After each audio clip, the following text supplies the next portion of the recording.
The silence stretched for 3 minutes and 47 seconds. Burt Lancaster, the former circus acrobat who had built his Hollywood career on physical dominance and athletic superiority, stood frozen in the afternoon heat of a private shooting range, staring at the stopwatch in his trembling hand. The numbers on the display seemed to mock everything he thought he knew about strength, about speed, about what made a man truly formidable. 0.15 seconds. It was impossible. It defied physics. It challenged every assumption Lancaster had built his life around, and it had just been demonstrated by the man he had dismissed as too delicate for real gunfighting. Sammy Davis, Jr., who was now calmly holstering his Colt single action, while sweat dripped from his white tank top in the scorching Hollywood sun. This is the untold story of the day when pure muscle met perfect technique, when raw power faced refined artistry, and when one of Hollywood's strongest men learned that true strength isn't measured in pounds but in hundredths of seconds. August 12, 1960. The private shooting range hidden in the Hollywood Hills was a sanctuary for actors who wanted to perfect their gunfighting skills away from studio executives and publicity photographers. At 47 years old, Burt Lancaster was at the peak of his physical powers, a man whose body had been sculpted by years of circus training and movie stunts. Lancaster wasn't just an actor who played tough guys. He was genuinely, measurably strong. His background as a circus acrobat had given him the kind of physical conditioning that most actors could only fake on screen. When Lancaster performed his own stunts, threw his own punches, or handled weapons in his movies, there was an authenticity that audiences could sense even if they couldn't articulate it. More importantly, Lancaster had always believed that physical superiority translated directly into superiority in all other areas. Stronger men were faster men. More muscular men were more capable men. It was a philosophy that had served him well throughout his career and had been reinforced by decades of success in roles that demanded physical dominance. Which is why he was so skeptical of what he was witnessing at the shooting range that day. Sammy Davis, Jr., at 35 years old, looked almost fragile compared to Lancaster's imposing frame. Where Lancaster was broad-shouldered and heavily muscled, Sammy was lean and compact. Where Lancaster moved with the deliberate power of a natural athlete, Sammy moved with the fluid grace of a dancer. The contrast between them was so stark that it seemed almost comical. But what wasn't comical was Sammy's shooting accuracy. For the past hour, Lancaster had watched Sammy put bullet after bullet through the center of targets at distances that challenged even experienced marksmen. The precision was undeniable, but Lancaster attributed it to patience and practice rather than any kind of genuine physical superiority. "Not bad shooting, Sammy," Lancaster said, his voice carrying the patronizing tone of someone offering encouragement to a promising amateur. "You've got good eyes and steady hands. Must come from all that precision work you do on stage." Sammy looked up from reloading his Colt single action, immediately sensing the condescension in Lancaster's tone. He had dealt with this kind of dismissive attitude his entire career, the assumption that his success came from luck, timing, or qualities that didn't really matter rather than genuine skill and dedication. "Thanks, Burt. I try to take it seriously." Lancaster stepped closer, his massive frame casting a shadow over the shooting bench where Sammy was working. "Oh, I can see you take it seriously. But there's a difference between target shooting and the real thing. Between standing still and hitting paper, and drawing fast against someone who might shoot back." The comment was both a criticism and a challenge. Lancaster was drawing a distinction between Sammy's careful, methodical marksmanship and the kind of explosive, quick-draw capability that separated real gunfighters from recreational shooters.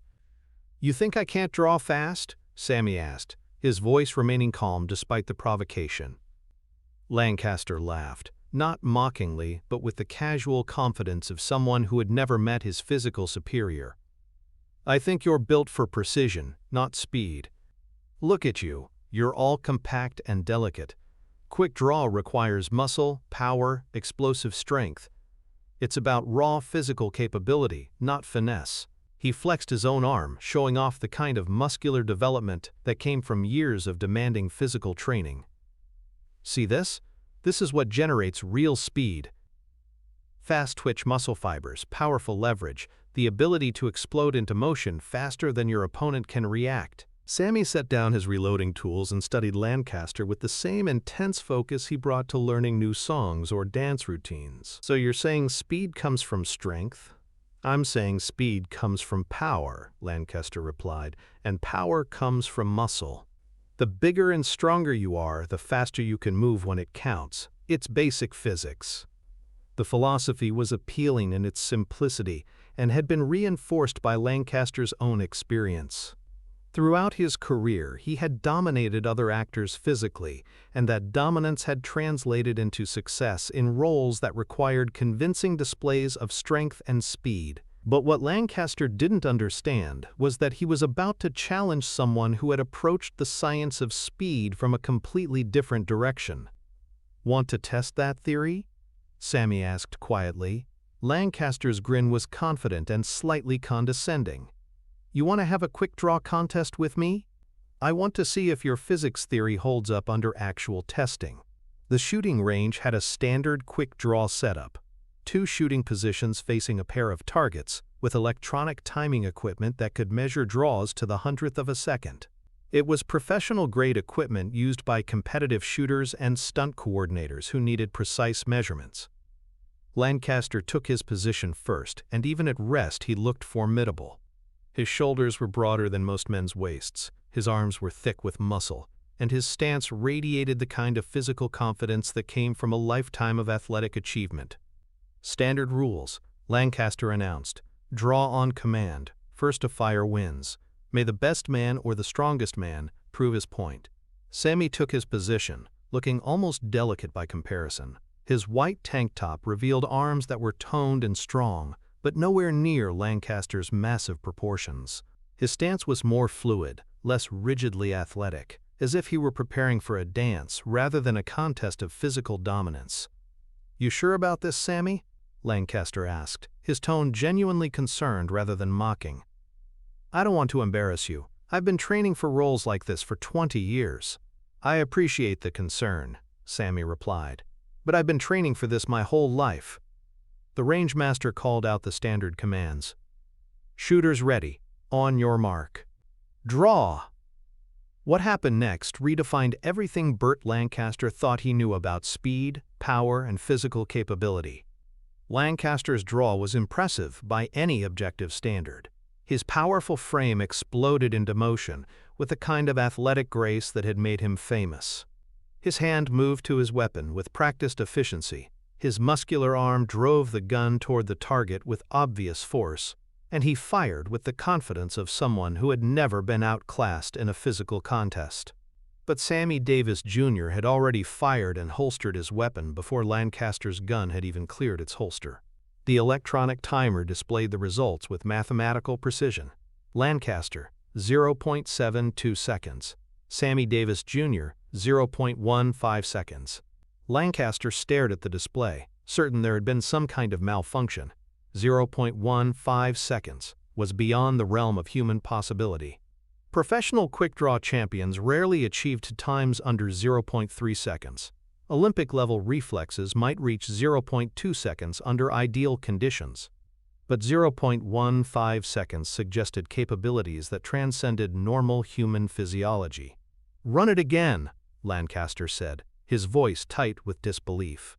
There's got to be something wrong with the timer. The second attempt produced an even more stunning result. 0.14 seconds. The third was 0.13 seconds. Each time, Lancaster's respectable speed looked glacial by comparison. Each time, his understanding of physical capability was demolished a little more completely. After the 5th demonstration, Lancaster set down his weapon and stared at Sammy with an expression of complete bewilderment. "How?" was all he could manage. Sammy's explanation revealed not just superior technique, but a fundamentally different understanding of what generated speed. "You're thinking about this like a strongman," Sammy said, beginning to towel off the sweat from his arms and shoulders. More muscle, more power, more speed. But speed isn't about power. It's about efficiency. He demonstrated his modified holster, showing how every element had been designed to eliminate wasted motion and maximize the economy of movement. You're using your whole arm, your shoulders, your back. All that muscle mass has to accelerate and decelerate. I'm using just my hand and wrist, with perfect leverage and zero wasted energy. Lancaster listened with the intensity of a student discovering that everything he thought he knew about his subject was wrong. But where does the speed come from? If it's not muscle power, what generates that kind of acceleration? Practice, Sammy replied simply. 20 years of practice, focused on doing one thing perfectly rather than doing everything powerfully. But there was more to it than just technical superiority.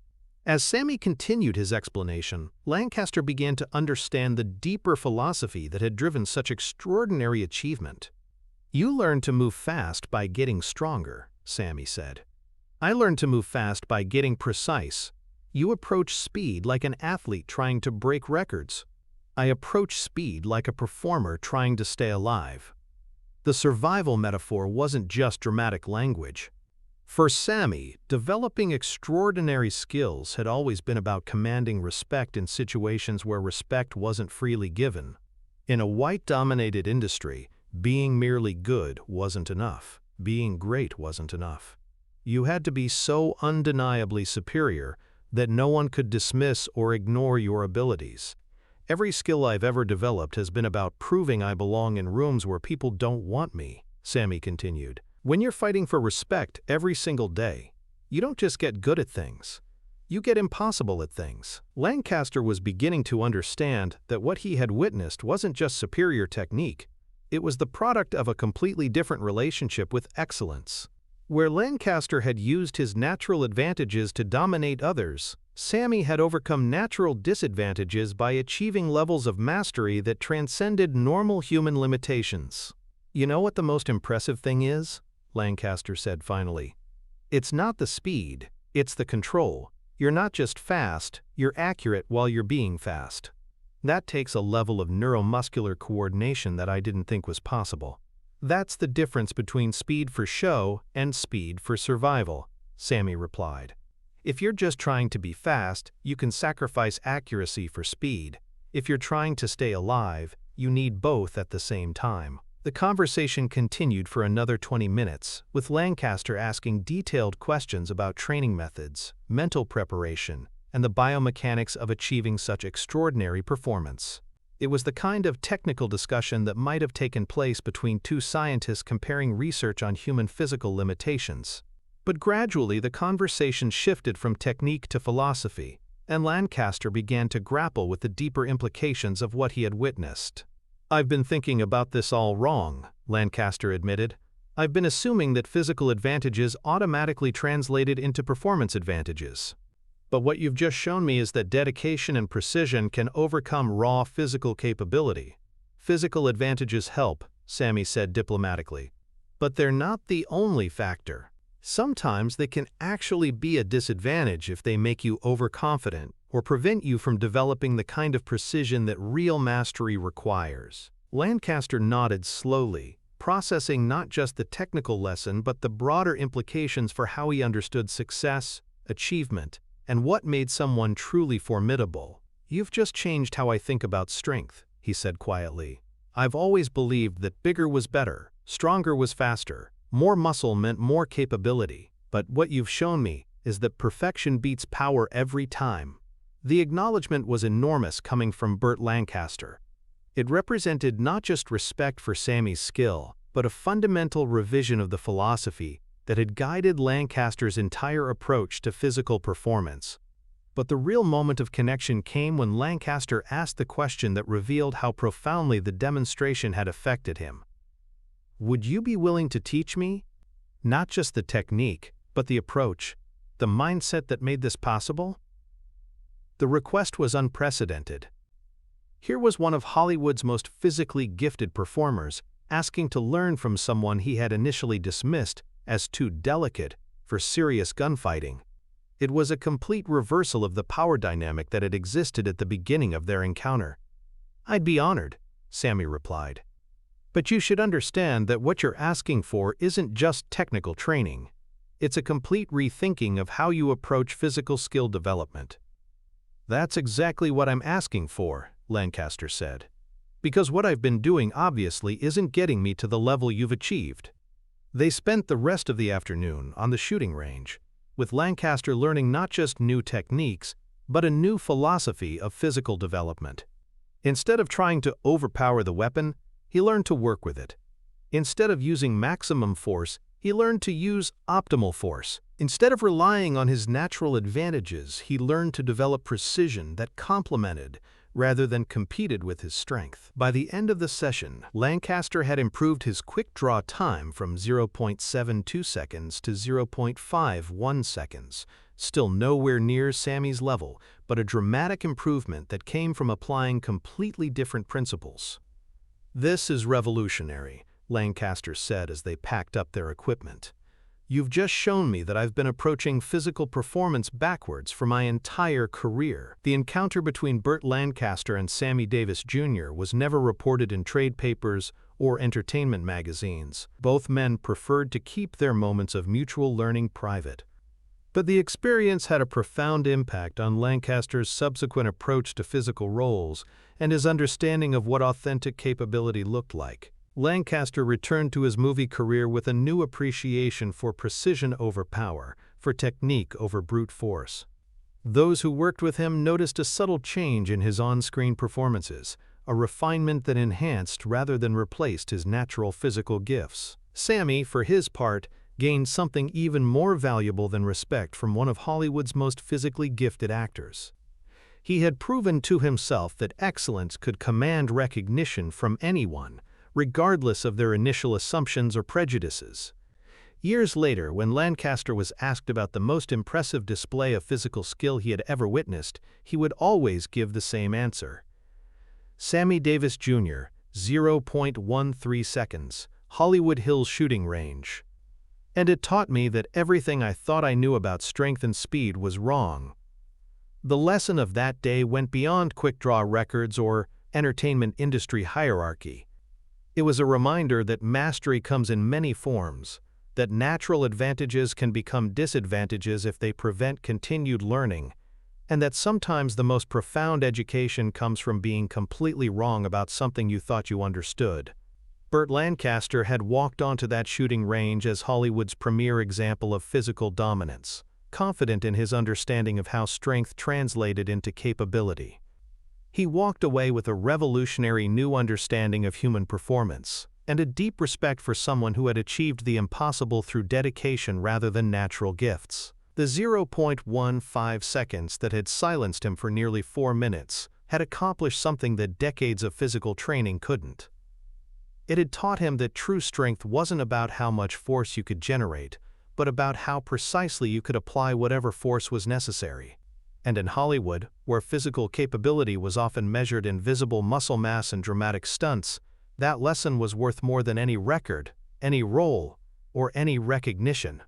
Because when one of the strongest men in entertainment admits that he's been thinking about strength all wrong, you know something truly extraordinary has taken place. The speed had been impossible, the lesson had been invaluable, and the respect had been earned not through size or power, but through the kind of mastery that made all other achievements seem modest by comparison.